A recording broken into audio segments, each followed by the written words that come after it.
Favourite channel all about food. तर आज मी शॉपिंगला चाललेली आहे. बघूया की काय भेटतंय काय नाही. Like share subscribe. हे दोघं जण मला खूप इरिटेट करतात. मला हा शूज घ्यायचा आहे यार एकदा, माझं खूप फेवरेट आहे. हा मला बेसिकली आवडलेला, डिस्काउंटमध्ये नाही आहे, सो बघूया आपण नंतर घेऊया.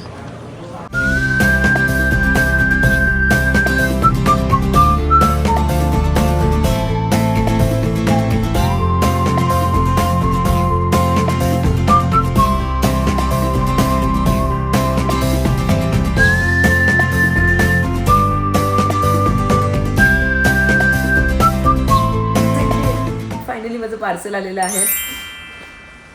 आता ओपन करून बघूया की काय काय पाठवलं आहे मम्मीने. जे मला काही सामान पाहिजे होतं त्याच्यामुळे मी कालच ओपन केलेलं. So let's see. Oh my God, so many things. यार येस, माझी बॅग राहिलेली आणि मम्मीने इकडे मला थोड्याफार एक दोन ट्रेडिशनल वेअर कधी लागलं तर घालायला मला साडी पाठवली आहे. आणि बेस्ट थिंक ही आपला घाटी मसाला जो इकडे भेटतो पण यार आपल्यासारखी टेस्ट नसते. So yes, thank you.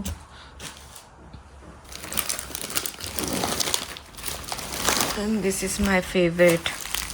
जर तुम्ही सातारकडचे असाल तर तुम्हाला माहिती असेल की ही डाळ कोणती आहे. सो तुम्ही जर पहिला ब्लॉग बघितला असेल माझा तर त्याच्यामध्ये मी हे शूज तिकडे सोडून आलेले, कारण की मला अलाव केले नव्हते. माझं ओव्हरवेट झालेला. सो फायनली मला मम्मीने हे शूज पाठवलेले आहेत.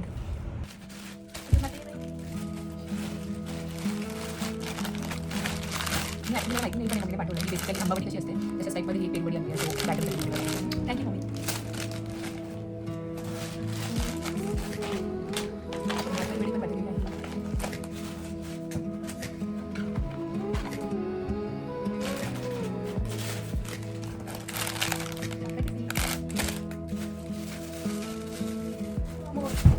Thank you, Aki, for sending this chips. Thank you. It's the best thing. मम्मीने आता इंडियामध्ये समाज चालू आहे. सो मम्मीने कैऱ्या आणून ठेवल्या. तर त्या कैऱ्यांचा मम्मीने मला केला आणि ते कधीतरी मला होते स्वीट खाण्याची. सो हे मम्मी पाठवलं. थँक्यू.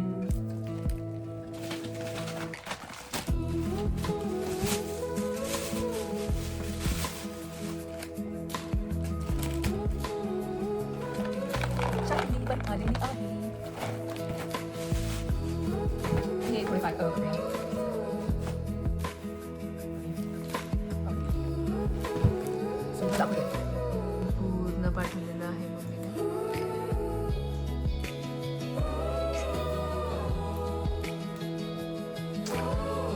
थँक्यू. हॅलो. तर आज आपण बनवत आहे वडापाव. माझी प्रोसेस तर ऑलरेडी चालू आहे. मी कुकरला बटाटे ऑलरेडी लावलेले आहेत. मी मला दाखवते.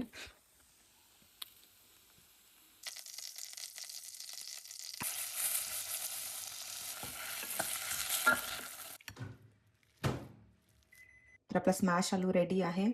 बेसनचं बॅटर रेडी आहे. कांदा आणि हे मी इन शॉर्टमध्ये ठेचा बनवलेला आहे. तोच मी ह्या मिश्रणामध्ये टाकणार आहे.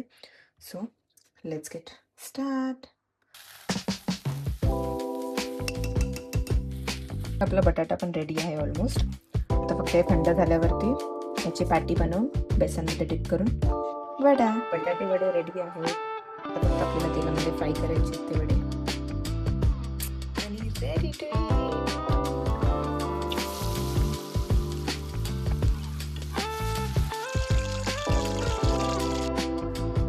अशा प्रकारे आपला वडापाव तयार झालेले आहे.